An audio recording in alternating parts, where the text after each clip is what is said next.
Assalamualaikum warahmatullahi wabarakatuh. Selamat malam para DMers sekalian ya, rekan-rekan DMers atau yang masih pradiabetes, nah atau yang belum diabetes tetapi pengen sehat dan tidak sampai ke diabetes. Oke, saya ingin bercerita tentang apa yang saya lakukan pada hari ini, tentang eksperimen yang sudah saya lakukan tadi pagi. Sorry ding, tadi siang ya. Kali ini saya ingin mencoba menu makanan untuk memperbaiki kesehatan pencernaan ya, terutama untuk penderita diabetes tipe 2. Nah, ini saya ambil dari konsep mikrobiom. Kenapa saya memilih makanan ini untuk mencoba makanan-makanan ini? Oke, jadi kalau dilihat ya, menu makan saya seperti itu ya. Ada 2 telur rebus, kemudian ada kefir, dan ada itu apa, apokat sama bubur apa itu. Oke, buburnya nanti saya jelasin ya. Menu makannya seperti itu. Kalau orang normal itu biasanya nggak akan mau makan seperti ini. Oke, yang pertama itu bahannya adalah bekatol beras merah. Itu saya ambil 20 gram ya, sesuai dengan rekomendasi di label, dan juga ternyata ada penelitiannya juga ya. Jadi saya ketemu sama suatu jurnal ilmiah yang berjudul itu efek dari amelioratif pada rice bran itu bekatol ya. Nah, di sini ada beberapa hasil uji, dan kalau kita lihat itu ada fasting glucose ya. Jadi glukosa puasanya itu ada perubahan minus 1,1, tapi dalam satuan milimol per liter, bukan satuan yang kita pakai biasanya. Nanti jadi perlu dikonversi. Kalau kita pakai kan biasanya miligram per desiliter ya. Oke, nanti akan saya tunjukkan konversinya, nilainya berapa itu saya juga belum sempat konversi. Dan di sini ditandai dengan huruf B, itu B kecil, itu yang diartikan adalah signifikan antara kondisi awal dengan 12 minggu percobaan gitu. Jadi ketika menggunakan bekatol beras merah ya, nah itu ternyata ada perbedaan glukosa puasanya selama 12 minggu. Berarti berapa itu? 12 bagi 4, 3 bulan lah ya. Kemudian juga ada hasil yang signifikan ya, postprandial glucose. Jadi sepertinya kalau melakukan GTT, glucose tolerance test, itu ada perubahan minus 2,7 milimol per liter. Kemudian ini yang menarik, HbA1c juga ada perubahan minus 0,6 milimol per liter. Nah, itu untuk profil yang gula darah. Kemudian dilihat juga dari profil lemak. Di sini hasil yang signifikan itu ada perubahan kolesterol, yaitu penurunan sebesar 0,5 ya milimol per liter itu. Coba nanti satuannya kita rubah semua ya nanti. Kemudian LDL ya, LDL kolesterol atau yang terkenal dengan kolesterol jahat. Nah, itu juga mengalami penurunan selama 3 bulan, yaitu sebesar minus 0,8 milimol per liter. Nah, itu makanya saya saya tertarik ya dengan bekatol ini. Hanya saja bekatol itu kalau kita buka fat screen kayak gitu kan kandungan karbohidratnya tinggi ya, sekitar berapa ya, mungkin sekitar 30-an atau 40-an persen gitu, hampir separuh lah. Makanya dari sisi keterangan dari fat screen tersebut berbahaya ya bagi penderita diabetes karena bisa menjadi lonjakan gula darah. Tetapi ketika melihat jurnal ini saya tertarik karena ternyata setelah diuji itu perubahannya itu bertolak belakang dengan ekspektasi atau estimasi itu. Nah, kemudian juga ada satu jurnal lagi ya ini. Sorry. Ini masih di jurnal yang sama yang tadi. Jadi kesimpulannya itu bekatol itu menurunkan HbA1c, FFA dan LDL. Kalau FFA ini saya belum terlalu paham. Ya, nanti kita bahas. Kemudian bekatol menaikkan konsentrasi adiponektin darah penderita DM tipe 2. Ya intinya itu ternyata bekatol beras merah ini bekatol ini bisa memberikan efek yang positif pada profil darah penderita diabetes tipe 2. Intinya itu. Nah, ini juga ada satu jurnal lagi ya, ini jurnal yang berbeda tentang antibiotic potential of purple and red rice. Jadi membandingkan antara bekatol beras merah dan bekatol beras apa ya, purple itu apa ya, ungu kalau nggak salah, tapi ini menggunakan ekstrak ya. Nah intinya itu kesimpulannya ini, ekstrak dedak ungu dan merah itu memiliki efek seperti insulin, ini yang menarik, dan tidak tergantung insulin pada regulasi ekspresi gen dalam adiposit tikus. Cuman ini percobaannya pada tikus ya. Tapi hasilnya menarik itu, walaupun yang kedua itu tidak saya nggak terlalu paham, perlu belajar lagi itu ya. Tapi ada ini loh, efek seperti insulin gitu.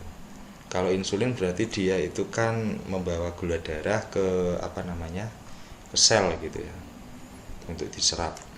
Kemudian bekatol berwarna memiliki potensi untuk mengelola diabetes baik dengan pemindahan glukosa darah dari aliran darah ke adiposit dan penghambatan konversi pati menjadi glukosa di saluran usus. Jadi ternyata di sini ada temuan ya dari jurnal ini itu yang menyatakan bahwa bekatol itu ternyata bisa membuat suatu penghambatan ya, menghambat konversi pati. Jadi kita tahu ya, pati itu kan karbohidratnya kan tinggi ya. Jadi penghambatan konversi pati menjadi glukosa di saluran usus. Nah ini yang menarik di sini. Walaupun mungkin kadar karbohidratnya itu tinggi, tetapi ketika karbohidrat itu tidak bisa dikonversi menjadi glukosa dan tidak bisa diserap ya nggak masalah kan gitu kan, otomatis tidak membuat lonjakan gula darah. Ini kata jurnal loh ya, bukan kata saya hanya menyampaikan. Ya kata saya juga sih ya, menyampaikan jurnal. Oke. Kemudian bahan yang kedua itu adalah bubuk kedelai. Nah ini saya menggunakan bubuk kedelai produk dari satu perusahaan X lah ya. Seperti sama ya, rekomendasinya 20 gram sesuai di label. Nah di sini saya mendapatkan jurnal gitu yang berjudul Effect of Soybean Based Food Supplement on Insulin and Glucose Level in Type 2 Diabetes mellitus Patient. Jadi ini penulisnya itu orang Indonesia, kalau nggak salah itu orang UMY, Universitas Muhammadiyah Yogyakarta gitu. Yang kesimpulannya itu adalah pemberian suplemen berbasis kedelai yang mengandung 18 gram protein itu meningkatkan kadar insulin darah. Kadar insulin darah loh ya, bukan kadar gula darah ya, beda. Kadar insulin darah dan menekan kadar glukosa darah, tetapi tidak dapat dikembalikan ke tingkat normal. Nah ini yang saya maksud itu, kalau konsumsi kayak ginian itu paling tidak HOMA-IR atau resistensi insulinnya itu harus turun dulu ya. Itu kalau itu pendapat saya gitu, karena saya sendiri juga sebenarnya sudah turun gitu resistensi insulinnya gitu, udah di normal. Kemudian satu porsi suplemen sebagai pengganti makanan dapat direkomendasikan tanpa obat antidiabetes jika kadar gula basal normal. Jadi rata-rata gula darahnya itu di kondisi normal, maka bisa konsumsi ini. Nah ini hasil penelitiannya itu seperti itu ya. Kita lanjut. Nah ini saya mixing ya, saya campur jadi satu. Yang tadi bekatol dedak itu pakan ayam ya, bekatol beras merah ditambah dengan bubuk kedelai. Kemudian nah ini saya tambahin alpukat. Jadi saya berpikirnya itu daripada makannya tuh sepotong mending di mix aja deh satu gitu, jadi makannya cepat gitu kan, efisien. Nah gitu ya. Nah jadinya ini, nah di sini ada 3 menu ya, tadi bubur tadi, tambah avokat, kemudian telur, kemudian kefir gitu. Kenapa kok kefir gitu kan? Nah, jadi memang urusan pemulihan atau recovery dari diabetes ini itu memang saya masukkan kefir karena ada korelasi antara diabetes itu dengan mikrobiom. Mikrobiom itu adalah mikrobakteri yang hidup di saluran pencernakan, terutama di usus. Ingat ya, kalau di usus itu, kalau makanan ya sebelum diserap di usus, entah itu bentuknya monosakarida atau disakarida ya, itu yang pemecahan dari karbohidrat itu kan belum menjadi gula darah. Nah gitu. Jadi sebetulnya usus itu memiliki peran yang penting juga dan menjadi suatu sistem imunitas ya. Sistem imun yang paling kuat itu, yang paling besar itu di saluran pencernakan. Nah, kefir ini fungsinya itu untuk memperbaiki jumlah dan atau kualitas mikroba di dalam usus gitu. Dan kenapa kok kefir ya? Kefir itu ya ada sih ya. Kefir ini kan fermentasi dari susu lah. Dalam artian itu kefir itu kan susu bosok gitu loh. Susu murni kemudian dikasih biang kefir itu atau mikroba itu kemudian difermentasi. Nah, jadi susu bosok gitu ya. Dan dia itu levelnya lebih bagus daripada Yakult gitu.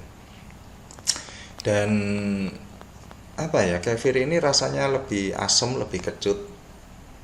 Karena hasil fermentasi itu aja sih ya. Jadi ada perubahan asam laktat dan sebagainya lah.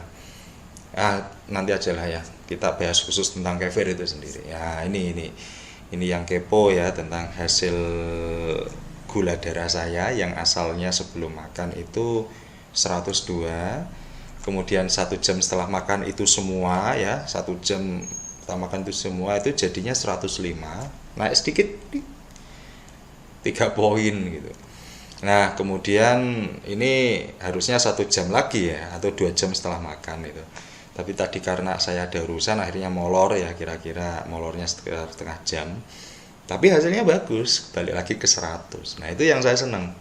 Jadi untuk ke depan menu tadi ya, terutama yang bekatul beras merah, itu memiliki kandungan serat yang sangat tinggi. Bahkan ahli gizi Indonesia saya pernah nonton ya satu talk show di salah satu TV swasta. Beliau mengatakan, profesor itu mengatakan bahwa superfood Indonesia itu salah satunya adalah bekatul. Gitu. Itu bagus untuk recovery sistem pencernaan. Jadi kalau sistem pencernaannya itu sudah bagus, mikroba yang ada di dalam sistem pencernaan sudah bagus, sehingga diharapkan keseimbangan hormon dan enzim dalam tubuh itu akan lebih bagus lagi. Dan satu bukti, saya itu kan punya masalah susah tidur karena saya sering begadang mulai tahun 2010 sampai kemarin lah ya, itu sering kalau tidur itu ya mesti lebih dari jam 12 ya, kadang jam 1, kadang jam 2, bahkan kadang tidurnya itu habis subuh gitu kan. Nah, tapi setelah ini ya, saya konsumsi kefir ini hampir 1 bulan. Ini ya, kefir buatan sendiri ya. Jadi yang memperbanyak kefir itu istri saya dan alhamdulillah berhasil gitu. Nah, 1 bulan saya konsumsi itu ya sekitar jam 9, jam 10 itu mesti sudah mulai ngantuk. Nah, itu perbedaannya di situ. Sehingga sebetulnya yang jadi masalah saya itu kan, saya seharusnya bisa tidur lelap itu jam 11 sampai jam 2 itu, kalau yang dibilang itu siklus sirkadian atau apa gitu. Saya belum belajar sampai situ. Tapi memang rekomendasi dari dokter saya yang saya ajak konsultasi, beliau menyatakan bahwa Pak, kalau jenengan pengen normal lagi, pengen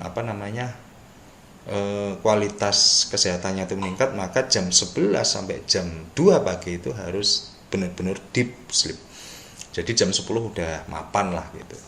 Kalau misalkan jam 2 atau lebih dari jam 2, ya misalnya jam 3 bangun, nggak masalah. Nggak masalah. Pokoknya jam 11 sampai jam 2 itu harus deep sleep. Nah, itu yang disebut dengan siklus sirkadian atau apa gitu. Nanti kita bahas lagi. Oke, gitu aja ya yang kepo dengan hasil uji coba saya. Dan insya Allah itu akan menjadi menu ya, akan menjadi menu sarapan saya itu. Memasukkan bekatol dan kedelai, bubuk kedelai itu ke dalam menu sarapan. Cepet, ringkas, mengenyangkan. Oke. Nah, ini poinnya. Jadi mengatasi diabetes itu tidak hanya dilakukan dengan menurunkan gula darah saja.